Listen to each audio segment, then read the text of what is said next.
السلام علیکم ورحمۃ اللہ تعالی وبرکاتہ۔ مرکز اہل سنت جامعہ رضویہ منظر اسلام کے یوٹیوب چینل ہم سبق درس نظامی میں آپ کا خیر مقدم ہے۔ پیارے بچوں، جنہوں نے اب تک ہمارے چینل کو سبسکرائب نہیں کیا ہے وہ ضرور سبسکرائب کر لیں اور بیل آئیکن یعنی گھنٹی بھی بجا دیں تاکہ ہر ویڈیو کی نوٹیفیکیشن اطلاع اپلوڈ کرتے ہی آپ تک پہنچ جائے، اور اپنے ساتھیوں سے بھی شیئر کریں۔ شیئر کرنا نہ بھولیں تاکہ ان کو بھی فائدہ حاصل کرنے کا موقع ملے، اور بات پسند آئے تو لائک بھی کیا کریں اور اپنے قلبی تاثر کو ضرور کمنٹ کر کے بتائیں۔ الرحمن الرحیم قال فأخبرني عن الساعة قال ما المسؤول عنها بأعلم من السائل قال فأخبرني عن عماراتها قال أن تلد الأمة ربتها وأن ترى الحفاة العراة العالة رعاء الشعاء يتطاولون في البنيان ثم انطلق فلبثت مليا ثم قال لي يا عمر أتدري من السائل؟ قلت الله ورسوله أعلم قال فإنه جبريل أتاكم يعلمكم دينكم۔ ہم نے اس سے پہلے سبق میں اس حدیث پاک کے گزشتہ جو اجزاء تھے ان پر گفتگو کی۔ اب ہم اگلے ٹکڑے پر گفتگو کرتے ہیں۔ نبی کریم صلی اللہ علیہ وسلم کی بارگاہ میں حضرت جبریل علیہ الصلوۃ والسلام تشریف لائے، صحابہ کا مجمع بھی تھا، تو سرکار دو عالم صلی اللہ علیہ وسلم سے چند سوال کیے۔ کچھ سوال اس سے پہلے سبق میں گزر چکے اور سرکار نے ان کے جواب دیے، تفصیلی گفتگو گزر چکی۔ اب یہاں پر ایک اور سوال ہے۔ حضرت جبریل علیہ الصلوۃ والسلام نے کہا، قال عرض کی فأخبرنی عن الساعة، یا رسول اللہ آپ مجھے قیامت کے بارے میں بتائیے، قیامت کے بارے میں بتائیے۔ قال، کہ سرکار نے جواب میں فرمایا، مل مسئول عنہا بأعلم من السائل۔ مسئول عنہا یعنی انہا ہا ضمیر کا مرجع ہے یہاں پر ساعہ یعنی قیامت، قیامت کے بارے میں، اور مسئول وہ شخص ہوتا ہے جس سے پوچھا جائے، تو مانا ہوگا قیامت کے بارے میں جس سے پوچھا جا رہا ہے وہ سائل سے زیادہ نہیں جانتا ہے۔ بے اعلم، اعلم اس کی تفضیل ہے، اور مل مسئول میں ما نافیہ ہے، تو اب مانا ہوگا وہ شخص جس سے قیامت کے بارے میں پوچھا جا رہا ہے بے اعلم من السائل، وہ سائل سے زیادہ جاننے والا نہیں ہے۔ حضرت جبریل امین نے جب سرکار سے سوال کیا قیامت کے بارے میں، تو سرکار نے جو جملے ارشاد فرمائے ہیں اس پر آپ لوگ خاص کر توجہ دیں، کیونکہ اس جملے سے منکرین علم غیب نبی اس بات پر استدلال کر لیتے ہیں کہ نبی کریم صلی اللہ علیہ وسلم نے قیامت کے علم کی نفی فرما دی اور کہہ دیا کہ ہمیں قیامت کا علم نہیں ہے، اور وہ اس کا ترجمہ کر دیتے ہیں مل مسئول عنہا بعالم من السائل، جس سے پوچھا جا رہا ہے وہ سائل، مطلب ترجمہ کر دیتے ہیں کہ سائل کے برابر نہیں، سائل کے برابر نہیں جانتا ہے یا وہ جانتا ہی نہیں ہے، یہی ترجمہ کر دیتے ہیں۔ حالانکہ ترجمہ کرنے میں جو غلطیاں کرتے ہیں یہ ہر آدمی، پڑھا لکھا آدمی اگر غور کرے تو سمجھ سکتا ہے کہ اس حدیث پاک کے اس ٹکڑے سے علم غیب کی نفی نہیں ہو رہی ہے۔ کیوں؟ اس لیے کہ یہاں پر بے اعلم سرکار نے فرمایا، اس میں تفضیل کا صیغہ استعمال فرمایا، بالعلم نہیں فرمایا تھا، بلکہ اس میں تفضیل کا ارشاد فرمایا۔ تو اس سے، اور آپ جانتے ہیں کہ اس میں تفضیل اصل معنی پر زیادتی کو بتاتا ہے. جیسے اصل معنی ہے مثلاً فضل، فضیلت، اور اسی میں اگر ہم اس میں تفضیل لے کر آ جائیں گے تو افضل کا معنی ہو جائے گا زیادہ فضیلت والا. تو اس میں تفضیل ہمیشہ اصل معنی پر زیادتی کو بتاتا ہے.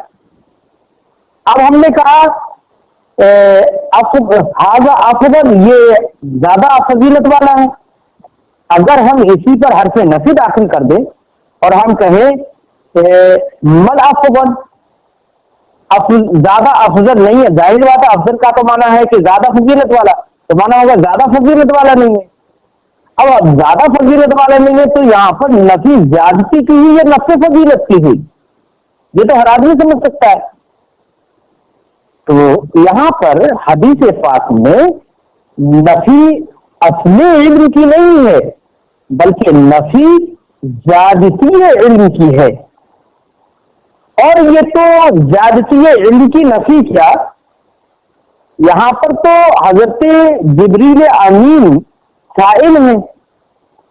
تو نبی کریم صلی اللہ علیہ وسلم کی یہ فرمانے کا مطلب یہ ہوا کہ نبی نے فرمایا کہ قیامت کے بارے میں جس سے پوچھا جا رہا ہے وہ سائل سے زیادہ جاننے والا نہیں ہے.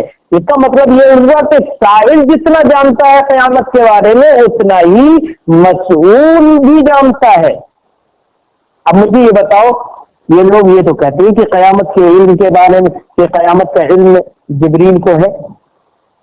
اب جب جبریل کو قیامت کا علم ہے تو نبی کو قیامت کا علم کیسے نہیں ہوگا؟ تو سرکار نے زیادتی کی نفی کی ہے، نہ کہ اپنے علم کی نفی. یہ سرکار نے بتایا کیوں نہیں؟ اگر ہم یہاں پر لفظ علم کی نفی مان لو تھوڑی دیر کے لیے، ان لوگوں کے جو کہ قواعد سے عاری ہو کر، قواعد سے خالی ہو کر، قواعد سے برطرف ہو کر استدلال کر لیتے ہیں اس ٹکڑے سے اس بات کر کے نفی میں نبی کریم صلی اللہ علیہ وسلم نے تو علم کی نفی فرما دی ہے. اگر ہم تھوڑی دیر کے لیے ان کی بات ہی مان لیں، اگرچہ ماننا درست نہیں ہے کیونکہ حدیث پاک کا ٹکڑا اجازت نہیں دے گا، لیکن اگر مان لیں تو پھر یہ ٹکڑا بہت ساری آیات کریمہ، بہت سارے احادیث کریمہ کے خلاف ہوگا. کتنی آیات کریمہ ہیں اور کتنی احادیث ہیں جو اس بات پر دلالت کرتی ہیں کہ اللہ کی عطا سے نبی کریم صلی اللہ علیہ وسلم غیب جانتے ہیں. آپ اللہ کی عطا سے عالم ما کان و ما یکون ہے. کتنی آیات اور کتنی احادیث سے سمجھ میں آ رہا ہے. تو نبی کریم صلی اللہ علیہ وسلم عالم بالغیب ہے.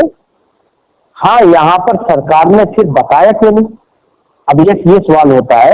سرکار سے تو حضرت جبریل علیہ السلام نے تو پوچھا تھا، تو سرکار دو عالم صلی اللہ علیہ وسلم نے پھر اس کا جواب اس طرح سے کیوں نہیں دیا کہ جب علم ہے تو جواب دیتے کہ فلاں قیامت وہ ہے، قیامت اس وقت قائم ہوگی، قیامت یہ ہے، پھر اس تاریخ میں آ جائے گی، اس سن کے اندر، اس مہینے کے اندر، اس دن میں آ جائے گی. سرکار کو بتا دینا چاہیے تھا جب علم تھا تو یہ سوال ہوگا. تو جواب اس کا یہ ہے کہ دیکھیے قرآن پاک میں قیامت کے بارے میں اللہ نے ارشاد فرمایا ہے. تو قیامت کا جب بیان قرآن میں آیا تو ایک جگہ پر لفظ بغتتن آیا ہے قرآن پاک میں. کیا آیا ہے؟ لفظ بغتتن.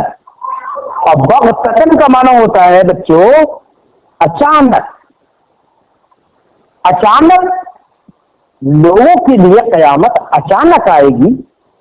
مجھے ایک بات بتاؤ، اگر نبی کریم صلی اللہ علیہ وسلم تاریخ بتا دیتے، سن بتا دیتے، دن بتا دیتے، تو آپ کے بتانے سے جیسے آج ہم ایک طرح طرح کے اقوال و افعال سرکار کے دیکھ رہے ہیں، پڑھ رہے ہیں، تو کیا وہ دن، وہ تاریخ، وہ سن لوگوں کے ذہن میں نہیں آتی؟ بالکل آ جاتی. تو پہلے ہی سے ذہن لوگوں کا بن گیا ہوگا، تو پھر وہ اچانک کہاں رہے گا؟ جبکہ قرآن پاک میں اللہ نے جب ساعت کا بیان کیا ہے تو اس میں لفظ بغتتن بیان فرمایا. تو بغتتن یہ لفظ یہ بتا رہا ہے کہ قیامت ایک راز ہے جو کہ اچانک آئے گی. اب اللہ رب العزت کا وہ ایک راز ہے اب نبی کریم صلی اللہ علیہ وسلم اس کو بیان کر دیتے تو اب ایسی صورت میں وہ راز رہتا، ہرگز نہیں رہتا۔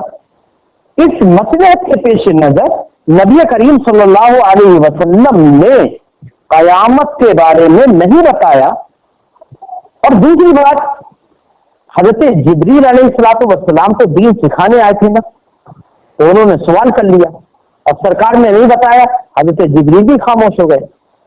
حضرت جبریل نے تو اور اس پہ اصرار نہیں کیا، جیسے ہی سرکار نے فرمایا کہ مل مسئول عنہا بعالم من السائل، تو اس سے حضرت جبریل کا خاموش ہو جانا فوراً اور فوراً علامات کے پوچھنے کی طرف منحرف ہو جانا، یہ اس بات پر دلیل ہے کہ حضرت جبریل کے علم میں بھی یہ بات آ گئی ہوگی کہ یہ اللہ اور اس کے رسول کے درمیان کا راز ہے، اس لیے اس کو لوگوں کے سامنے کھولا نہ جائے۔ اور ہم اپنے اردو محاورے میں بھی اس طرح کے جملے استعمال کرتے ہیں۔ اگر دو تین ساتھی ہوتے ہیں اور ان میں سے دو کے بیچ میں کوئی بات چل رہی ہوتی ہے اور یہ پہلے سے معاہدہ ہو گیا ہوتا ہے کہ یہ بات فلاں کو نہ پتہ چلتا ہے، اچانک تذکرہ اسی بات کا آ جائے تو گول مول بات کر دیتے ہیں تاکہ دوسرے آدمی اس کو نہ جان پائے۔ اگر کسی نے کہا کہ وہ کیسا ہے تو گول مول کر کے کہہ دیتے ہیں کیا تم نہیں جانتے ہو اسے۔ اس طریقے سے ہم اردو محاورے میں بول دیتے ہیں، اس کا مطلب ہم بتانا نہیں چاہ رہے ہیں ابھی۔ تو اسی طریقے سے عادت کے طور پر سرکار نے یہ فرمایا مل مسئول عنہا بعالم من السائل، یعنی بات کو اردو محاورے میں اگر کہا جائے تو حضرت جبریل اور اپنے مابین منحصر کر دیا تاکہ جو دوسری مجلس میں لوگ جو بیٹھے ہوئے ہیں وہ اس پر مطلع نہ ہو پائے، کیونکہ وہ ایک راز ہے۔ اس لیے نبی کریم صلی اللہ علیہ وسلم نے یہ جواب دیا۔ اور دوسرا یہ کہ علم کی تو نفی اس سے ہوتی ہی نہیں ہے، اس سے زیادتی علم کی نفی ہوتی ہے، نہ کہ نفس علم کی نفی۔ بلکہ یہ تو جب نفس علم کی نفی نہیں ہے، زیادتی کی نفی ہے، تو نفس علم کا تو ثبوت ہوا۔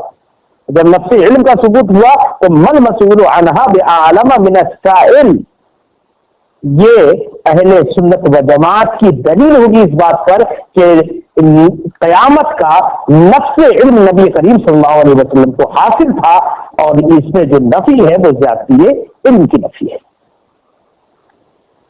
تو حضرت جبریل امین علیہ الصلوۃ والسلام نے یہ سوال کیا تھا، تو حضرت جبریل امین کو یہ تو معلوم تھا کہ سرکار جانتے تو ہیں، یہ وجہ تھی کہ اگر اس سے سرکار نفی فرما دیتے اور حضرت جبریل بھی اس سے نفس علم کی نفی مانتے تو حضرت جبریل امین بعد میں قیامت کی نشانیاں سرکار سے نہیں پوچھتے۔ ارے بھائی، کوئی آدمی ذات ہی کو نہ جانے تو اس کی علامتوں کو کیا جانے گا؟ حضرت جبریل امین نے علامتیں پوچھ لی، یا رسول اللہ قیامت کے بارے میں تو تعین کر کے مت بتائیے وہ تو قیامت کب آئے گی، کون سی تاریخ میں آئے گی، کون سے دن میں آئے گی، یہ مت بتائیے، راز ہے۔ اس کی علامتیں تو بتا دیجیے جو اس سے پہلے ظاہر ہو جائیں گی۔ تو نبی کریم صلی اللہ علیہ وسلم نے علامتیں بتائیں، اور علامتیں بھی تو وہی بتا سکتا ہے نا جو اس کے بارے میں جانتا ہو۔ اس لیے حضرت جبریل امین کا بھی یہ عقیدہ ہے کہ نبی کریم صلی اللہ علیہ وسلم قیامت کا علم رکھتے ہیں، اسی لیے انہوں نے علامتوں کے بارے میں سوال کیا۔ اگر انہیں یہ معلوم ہوتا کہ نبی کریم صلی اللہ علیہ وسلم قیامت اور اس کی علامتوں کے بارے میں نہیں جانتے ہیں تو نبی کریم نے آگے فرمایا حضرت عمر رضی اللہ تعالیٰ عنہ سے کہ تمہیں پتا ہے یہ کون تھے؟ تو انہوں نے کہا اللہ اس کے رسول جانے۔ تو نبی کریم نے ارشاد فرمایا جبریل تھے، تمہیں تمہارا دین سکھانے آئے تھے۔ تو یہاں پر آئے اسی لیے تھے تاکہ لوگوں کو کچھ باتیں معلوم ہو جائے، قیامت کے بارے میں لوگوں کو بتانا مقصود نہیں تھا، اس لیے وہاں پر فوراً سوال قیامت سے اس کے اشراط کی جانب یعنی اس کی علامتوں کی جانب پھیر دیا سوال، باقی سب باتیں بتانا ہی تھی۔ اور اگر یہی مقصود تھا کہ نبی نہیں بتا پائیں گے تو آنے کا مقصد ہی فوت ہو جاتا نا۔ اس لیے اس کا مطلب یہ ہے کہ نبی صلی اللہ علیہ وسلم یہ سب باتیں جانتے ہیں۔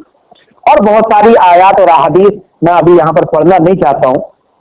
اللہ تعالیٰ نے ارشاد فرمایا وما هو علی الغیب بضنین، کہ نبی جو ہے وہ غیب پر بخیل نہیں ہے۔ یہ ہوگا ضمیر کا مرجع نبی مان لو۔ یا یہ کہ وما هو علی الغیب بغنی، اللہ رب العزت غیب بتانے پر بخیل نہیں ہے. تو اب مجھے بتاؤ غیب بتائے گا کسے؟ ایک عام آدمی کی طرف تو غیب ایک عام آدمی کو تو غیب بتائے گا نہیں. ظاہر بات ہے اس کے وہ اپنے غیبوں پر مطلع اپنے رسولوں ہی کو کرتا ہے. جیسے کہ دوسری آیت کریمہ میں اللہ نے ارشاد فرمایا ما کان اللہ لیطلعکم علی غیبہ الا من ارتضی من رسول. اللہ کی یہ شان نہیں ہے کہ تم میں سے ہر ایک کو اپنے غیب پر مطلع کر دے، مگر یہ کہ وہ اپنے رسولوں میں سے کچھ کو چن لیتا ہے. جب کچھ کو چن لیتا ہے تو یہ یہاں پر استثناء یہ بتا رہا ہے کہ جن کا انتخاب وہ فرما لیتا ہے ان کو وہ مطلع فرما دیتا ہے غیب پر. ایسی کتنی آیات ہیں، کتنی احادیث ہیں، میں یہاں پر ان کا ذکر نہیں کرنا چاہتا کیونکہ بات پھر دراز ہو جائے گی. قال فاخبرنی علی ما راتها، یا رسول اللہ قیامت کا علم تو ایک راز ہے، یا رسول اللہ وہ آپ مت بتائیے. فاخبرنی تو اس کی علامتیں تو بتا دیجیے. امارات یا امارتوں کی جمع علامت، یا رسول اللہ اس کی علامتیں بتا دیجیے. قال تو سرکار نے فرمایا، دیکھو علامت سرکار بیان کرتے ہیں. قال ان تلد الامۃ ربتها، کہتے ہیں کہ قیامت کی علامتوں میں سے ایک علامت یہ ہے کہ باندی اپنی مالکن کو جنے گی. یہاں پر اس روایت میں ان تلد الامۃ ربتها ہے، جبکہ دو اور روایتیں ہیں جن میں یہ ہے ان تلد الامۃ ربها ہے، اور ایک روایت میں ہے ان تلد الامۃ بعلها.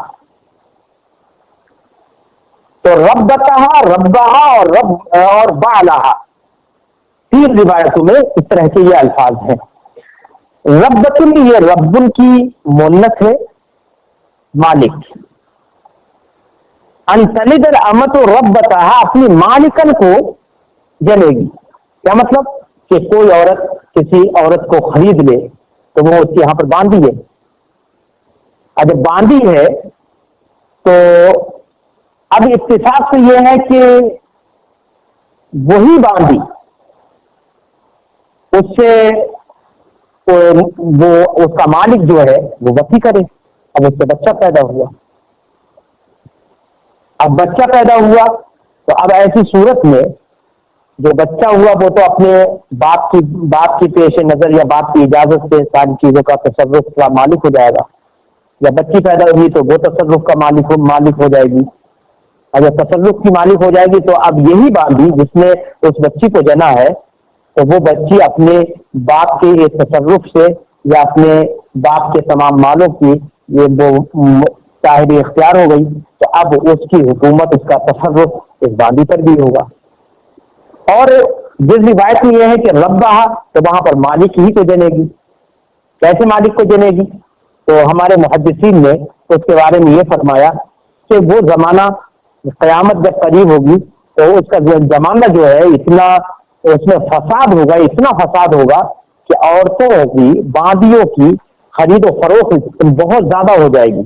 ادھر آئی اس نے اس کے ہاتھ بیچی، اس نے اس کے ہاتھ بیچی، اس نے اس کے ہاتھ بیچی، یہاں تک کہ اس کو سارے زمانے میں گھوم پھر لے گی اور ادھر سے ادھر ہوتی چلی جائے گی.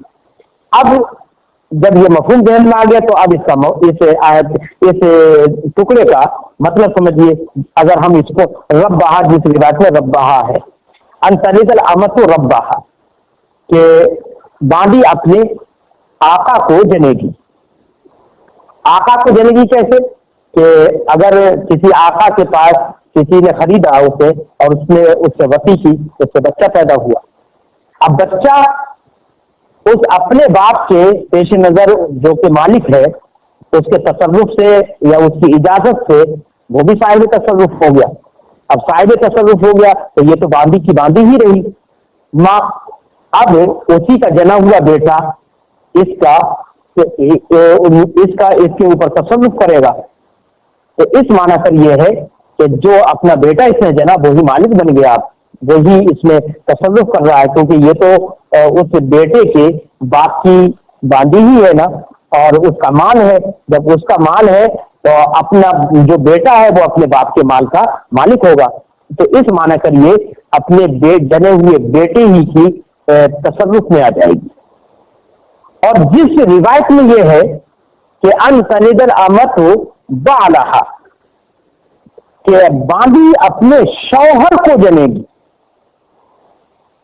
تو اس روایت میں فساد زمانہ کو بہت واضح کر دیا گیا ہے کہ یعنی قیامت کے قریب زمانہ اتنا خراب ہو چکا ہوگا کہ اگر کسی باندی نے کسی کے یہاں پر اپنا بچہ جنا ہے، پھر وہ اس نے اس کو بیچ دیا، باندی کو بیچ دیا اس مالک نے، اور بچہ اس کے پاس رہا، اب وہ بیچ دیا، وہ کسی اور کے ہاتھ میں گئی، پھر وہ کسی اور کے ہاتھ میں گئی، گھوم پھر کر ایک زمانہ ایسا آئے گا پھر گھوم پھر کر وہی بیٹا جس کو اس نے جنا تھا، وہ بیٹا انجانے میں وہ جان نہیں پائے گا کہ یہ میری ماں ہے، اور وہی بیٹا اسے اپنی ماں سے جو گھوم پھر کر آئی ہے وہ جان نہیں پایا، اسی اپنی ماں ہی سے وہ نکاح کر لے گا یا اس کا مالک بنے گا، اور مالک بن کر اس کو اپنی موتوعہ بنا لے گا۔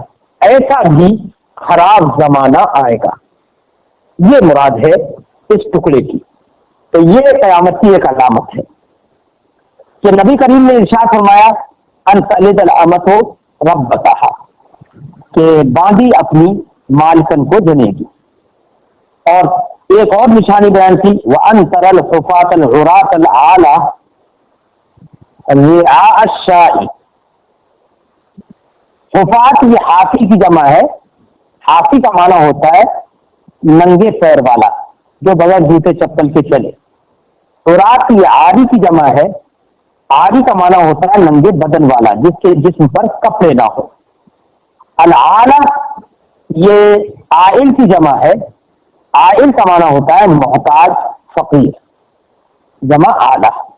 رعاء الشائی، الشائی یہ شاطن کی جمع ہے، اس کا معنی ہوتا ہے بکریاں، رعاء اس کا معنی ہوتا ہے چرواہے، راعی کی جمع۔ تو اب نبی کریم نے ارشاد فرمایا کہ قیامت کی ایک علامت یہ بھی ہے ان تر الحفاۃ العراۃ العالۃ رعاء الشائی، کہ تم دیکھو گے ننگے پیر ننگے بدن والے محتاجوں کو تم دیکھو گے، رعاء الشائی بکریوں کے چرواہوں کو تم دیکھو گے، کیا دیکھو گے؟ یتطاولون فی البنیان، کہ بڑی بڑی عمارتوں میں داد عیش دے رہے ہوں گے۔ یعنی قیامت کے قرب کی ایک علامت یہ بھی ہے کہ جو غریب فقیر محتاج جن کو کھانا میسر نہیں ہوتا، کپڑا میسر نہیں ہوتا، جوتا چپل میسر نہیں ہوتے، جو بکریوں کے چروائے تھے، لیکن زمانہ ایسا بدلے گا کہ یہ پیسے والے بن جائیں گے، کتنے چائے والے بڑے امیر اور منتری وغیرہ بن جائیں گے۔ ایسا زمانہ آئے گا، وہ بھی قیامت کا قرب اور قیامت کی ایک علامت ہے۔ یتطاولون، تطاول کا معنی ہوتا ہے فخر کرنا، داد عیش دینا۔ یتطاولون فی البنیان، عمارتوں میں داد عیش دیں گے، جن کو کھانا میسر نہیں تھا، کپڑا میسر نہیں تھا، وہ بلند بڑی بڑی عمارتوں میں محلوں میں رہیں گے۔ یہ بھی قیامت کی ایک علامت سرکار نے ذکر فرمائی۔ قال ثم انطلق، حضرت عمر رضی اللہ تعالیٰ عنہ جو اس حدیث کے راوی ہیں وہ فرماتے ہیں ثم انطلق، پھر یہ شخص یہ سب پوچھ کر اور جواب لے کر چلا گیا۔ فلبثت مليا، مليا کا مطلب تھوڑی دیر تک، پھر میں تھوڑی دیر تک سرکار کے پاس رکا رہا،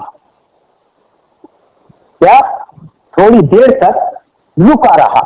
ثم قال لي یا عمر، پھر سرکار دو عالم صلی اللہ علیہ وسلم نے ارشاد فرمایا اے عمر اتدری من السائل، کیا تم یہ جانتے ہو یہ سائل، یہ پوچھنے والا کون تھا؟ قلت اللہ ورسولہ عالم، تو میں نے کہا اللہ اور اس کے رسول زیادہ جانتے ہیں، یعنی میں نہیں جانتا ہوں۔